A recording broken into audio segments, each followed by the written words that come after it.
Hi,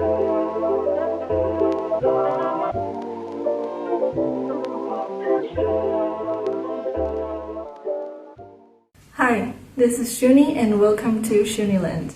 So this video is going to be divided in two parts. In the first part, I'll be talking about anxiety and frustration in artists, and I guess in general also. Most people are suffering from this, and I'm going to use as an example the illustration that I have just made of Nobara. I'm gonna leave it right here, I guess. She's Nobara from Jujutsu Kaisen. Well, not exactly her, because some of you will say, well, she doesn't look like Nobara at all, and that's fine if you don't like it as her, but I guess it's more like an inspired illustration of Nobara. How I would draw Nobara in my style, if I have one of my main styles or ways of drawing. And the second part is going to be the speed paint of that illustration. I'll be talking you about the steps and some tips that maybe will help you. I guess I want to talk about frustration and anxiety because it's basically what I've been thinking about while drawing this. And it got me thinking about how everything just has to be super quick nowadays. We live in the era of not just internet, but of super short videos that will have to last less than 15 seconds because people won't watch them. You have to post one picture a day in Insta or any social media because then the algorithm won't show your profile to people. Which can be a lot. It can be intimidating, it can be frustrating because sometimes you have that energy and time and sometimes you don't.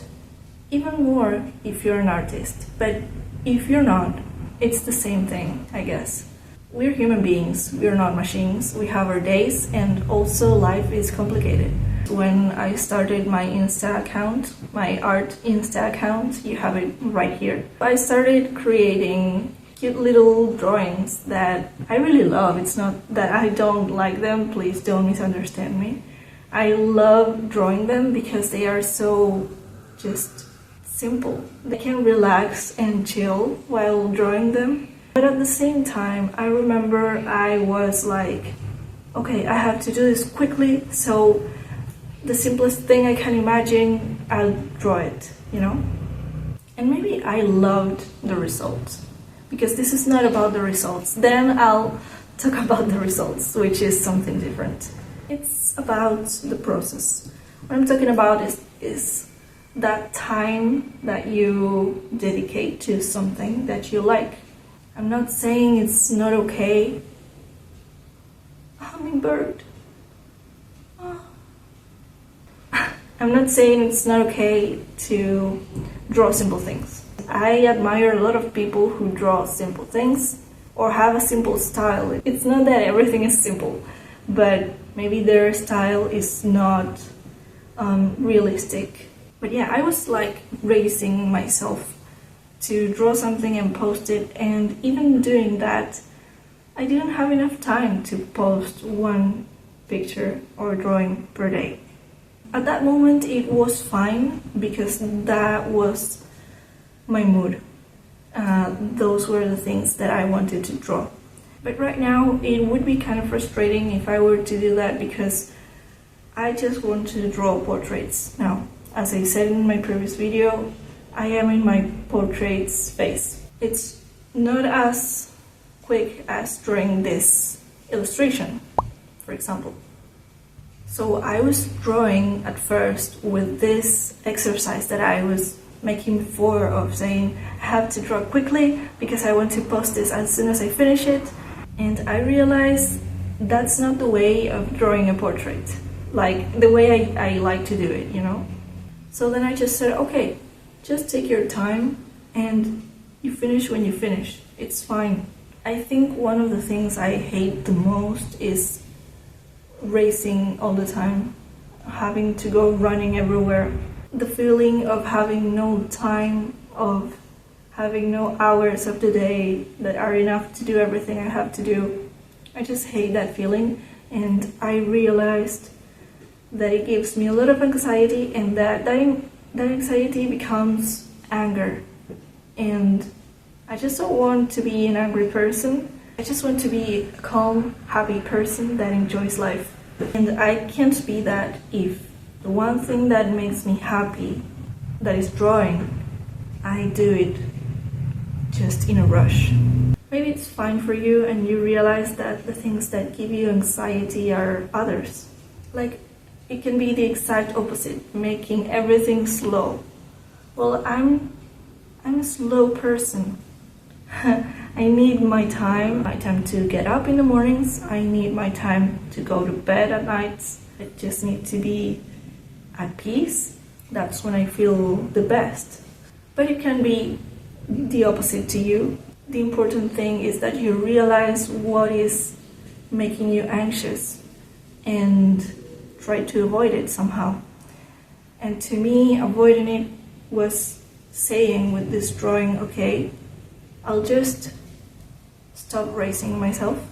I'll stop rushing. And a very important thing to me also is that I like what I do. Because if I do something that I don't like or don't feel, it just won't fulfill me. But I loved the result and I loved the process. So I'm very happy with this illustration. I'm not saying it doesn't have flaws or it doesn't have things that I would change. It does. I'm not saying it's perfect, but that's the thing. I am also trying to be less perfectionist.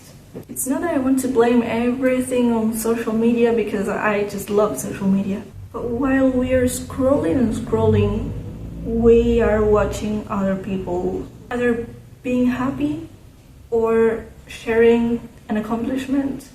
Or if you're an artist, you are watching other people being so talented and successful and sharing such beautiful creations.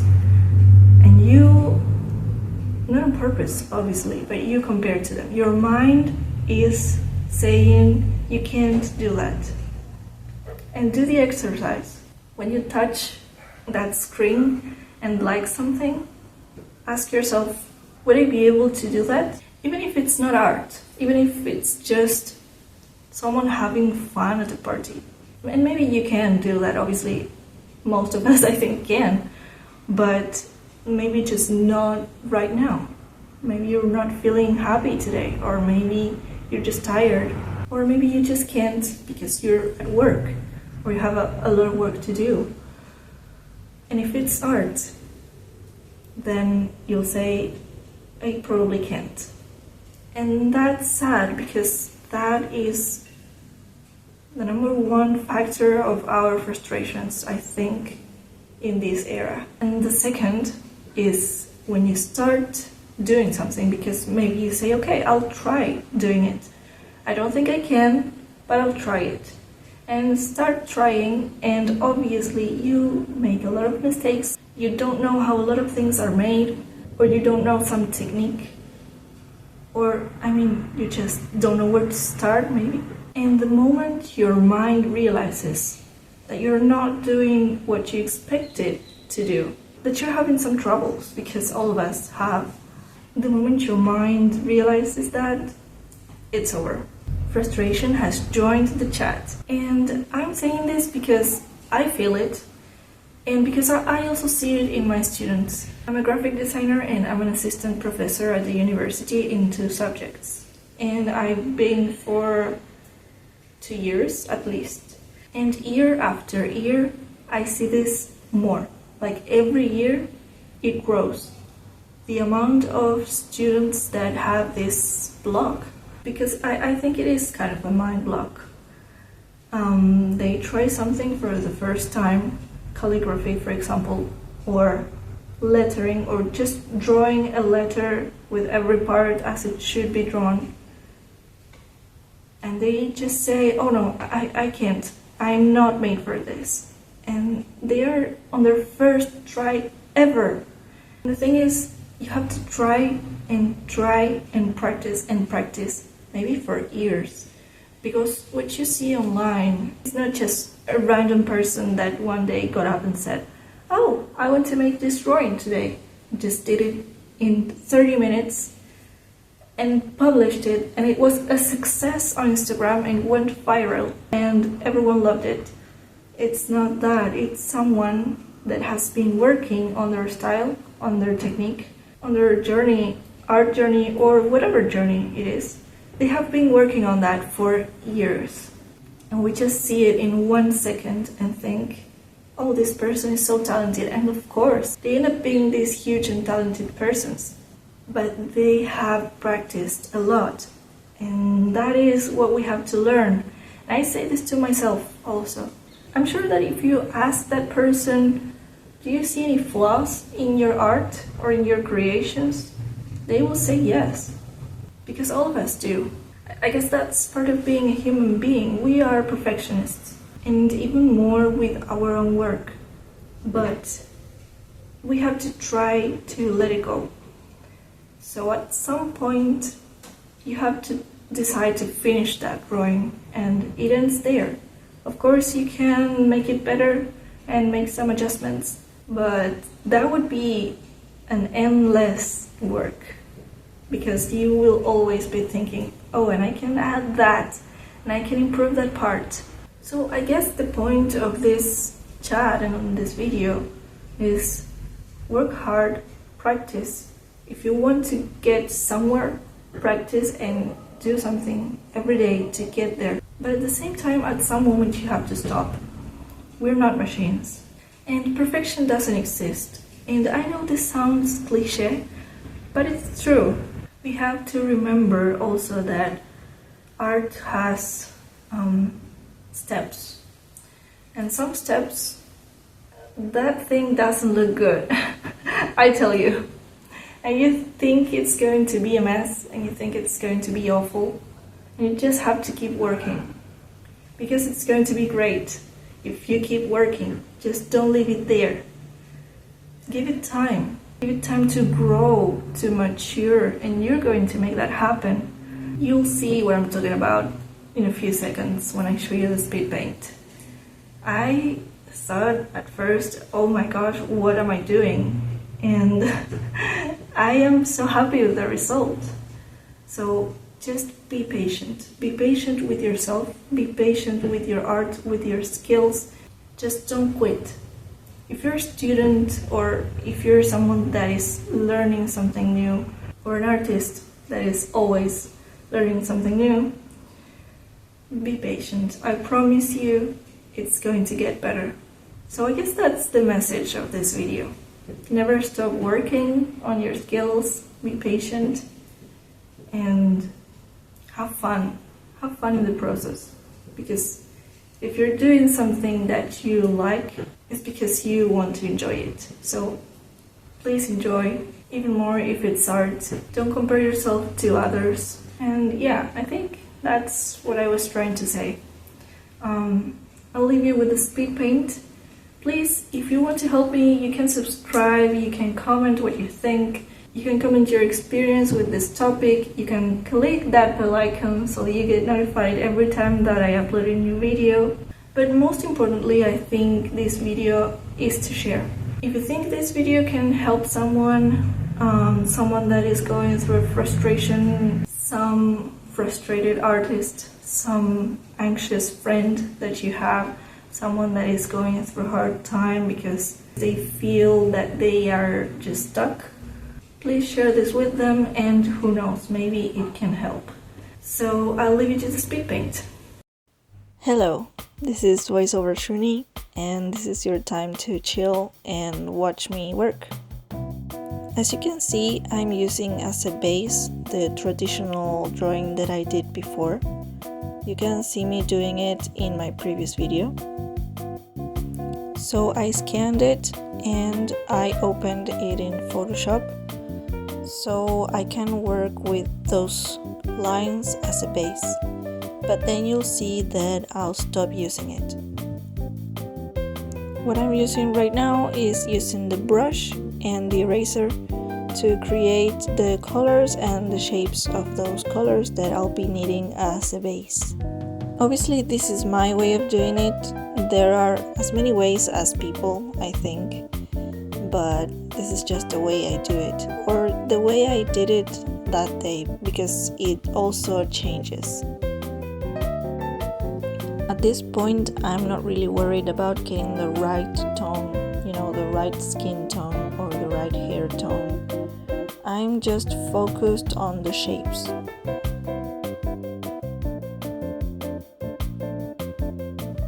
It's so relaxing and satisfying to paint freely and feel all the shapes. So I'll just let you enjoy that for a while.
So this is the moment when the line art base goes off, that you start thinking, what is this monster I created? You see, the shapes are not really well defined yet, so I will have to work on that. And this is what I'll be doing right now. You see the eyebrows, the lips, also the eyes. Everything looks kind of blurry or like it's wrong. The lines are not really lines. So I'll be making sure for a while that everything is well defined. And obviously inside I am kind of freaking out, trying not to, but at this moment I thought, oh no, this is going to be an impossible task. But I promise you, it's never impossible, so keep watching. This is going to look great in the end.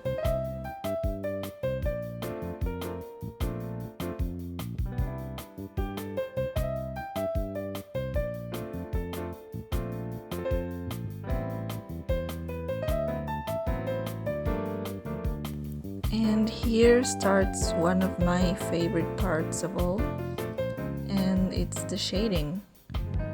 I just find it so satisfying because I see the illustration, whatever it is, coming to life.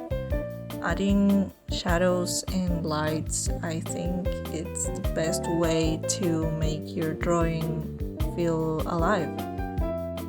Yet again, you'll see that at the beginning it doesn't look right. It looks awful, and you'll see it in just a minute.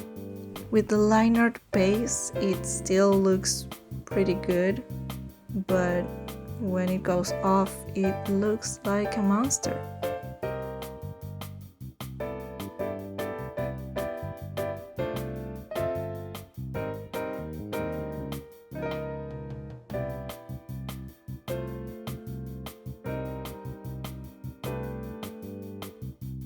And this is it. This is the monster, but let's keep working. Let's not lose the calm. Like I said previously, this is a process that has steps, and some of them won't look very good, but if you just keep working, adding details, or whatever it is you think your art needs, I promise you, you'll get there and it will look good.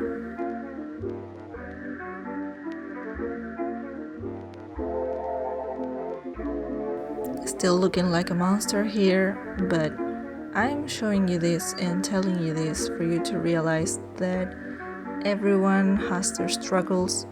Not everything you see online was perfect from the beginning, and at this point you can decide to stop working on it or keep going. And if you decide to keep going, I promise you, you won't regret it. So here goes a tip if you want to draw faces or portraits. I always like starting with the eyes. I think it's because I can see that on the other side, the person in the drawing is also watching me, and it's kind of encouraging in a way. I don't know if that makes sense, but I can see it alive, just as with the shading thing. I get the same feeling with the eyes, and even if everything else is still a mess, if I have the eyes, it's like some motivation to keep working because I know I can get there. It's also one of the parts that I find very satisfying and that I really enjoy. To me, it feels like some magical moment, so I'll just let you enjoy the eyes magic happening. But don't forget to notice the zoom in and zoom out that I'm always doing, and that is going to help you with the perspective. So it's always a great idea to zoom out and then zoom in again to keep working.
I don't know if you see the difference, but to me it is life-changing. Now with the eyes done, or well, almost done, I don't see it as a monster anymore.